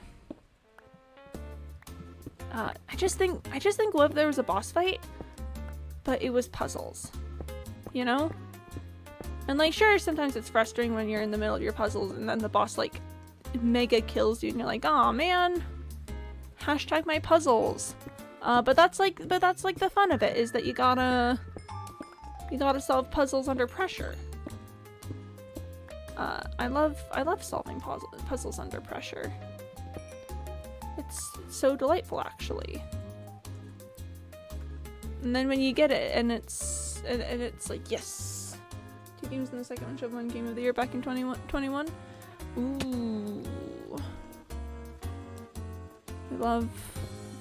Anytime there's like something should have won, but not because of X reason. I think that that's call me crazy, I think that's a good sign. Because I just don't trust like award groups to actually know what's good. You know, award groups are always like, we're gonna reward things, and then they're like, let's give it to the most mainstream and worst title you've ever seen.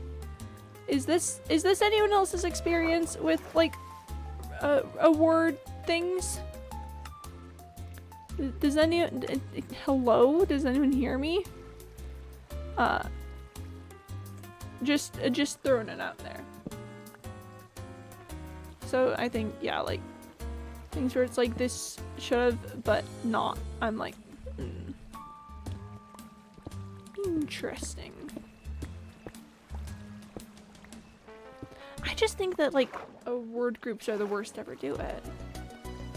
No, it's like, congrats that no one's ever been that bad before. No one's ever misunderstood the genre that you claim to represent more than you.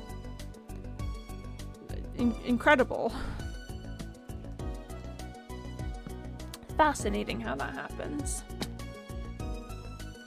People will be like, let's give awards to movies, and then they're like, let's listen to a bunch of people who hate movies, you know? Like, what's up with that? I just think. I'm just putting it out there. I think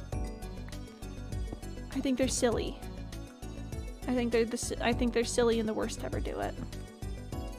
And I'll stand by that. I can't think. I mean, I guess, okay. I think some people gave some awards to Slay the Princess, and they were kind of based because Slay the Princess is, it feels remarkably tailored to my psyche to make me go insane.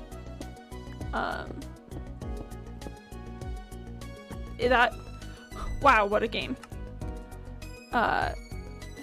Just no words to describe what Slay the Princess did to me. So like whoever did that maybe gets a bit of a pass, but the question is whether that's like consistent behavior or whether that's just like the one time, right? Who knows, honestly, not me. I could not tell you. But I don't know. Like the Oscars and Emmys and stuff, I'm always like, that's, do you even like this? Like, huh? I don't know, wild times out there. Whoop. What an interesting little cave section. Scallop Tim. Oh gosh darn it, hang on. Okay. Hopefully we got it before it's too bad. We're gonna ignore that for a moment. Whoop!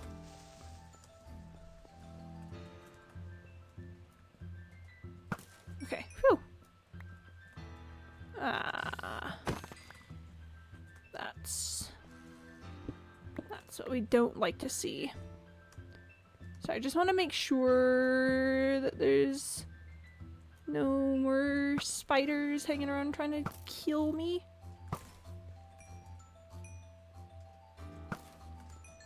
Whoop. Spider, Do they even want to be there? They don't even watch all the movies. How can they say this is the best of the movies that was nominated this year when they don't even watch all of them? Huh? What? Huh? Does anyone else feel as though it should be a requirement to judge things of a category that they judge all of the things of that category? Looking at my computer screen like a crazy person? Does anyone else feel as though, perhaps, unless you know all of the options, You cannot make a proper decision on the subject matter. Looks at camera. Makes me livid. They call themselves cinephiles, and yet sickening. It's genuinely disgusting a little to me. I don't. Huh? You know? Huh? You do what now? Huh? And they won't answer me because they hate me in particular. They hate that I just actually really enjoy movies instead of liking to be pretentious about them. They hate that. They hate that about me. And I'm not saying I'm not pretentious. Oh, please. Things that would instantly get clocked as just a lie. Just absolutely a fabrication. But I will say I don't think there's necessarily anything wrong with being a little pretentious about something as long as you're not mean about it. Looks at camera. 'Cause I don't know, sometimes it's just fun. Sometimes we're just having fun, right? That's my hot take on the subject, is that sometimes we're just having fun with being a little pretentious. Well, that's interesting. I very much don't want to be down there. Really, really very much don't want to be down there. So we are not going to go down there. I think being pretentious is kind of important, actually. And again, like, not that you should be mean to people. There's definitely a lot of ways to be mean to people with being pretentious, and that's no good. But that being said, I'm kind of shrugging a little. I don't know, it's good sometimes. Okay. Also, that being said, I do believe that we are going to end today's stream here, because I've got some places to be IRL. So, I will be passionate about stuff, push boundaries, thoughts and new things happen, have opinions not picked up by TikTok, but for reals. Yeah. I'll be back tomorrow. I'm currently streaming Saturdays and Sundays, a little after 1 p.m. Eastern time. You'll probably be back in the mines tomorrow. We'll see how it goes. And yeah, everyone, oh, here, sorry. Everyone, take care of yourselves, drink water, get some sleep, be kind to yourselves, try and make the world a better place. Bye Cribbigate, bye Colas, love you guys lots, and I'll see you later. Okay, bye-bye.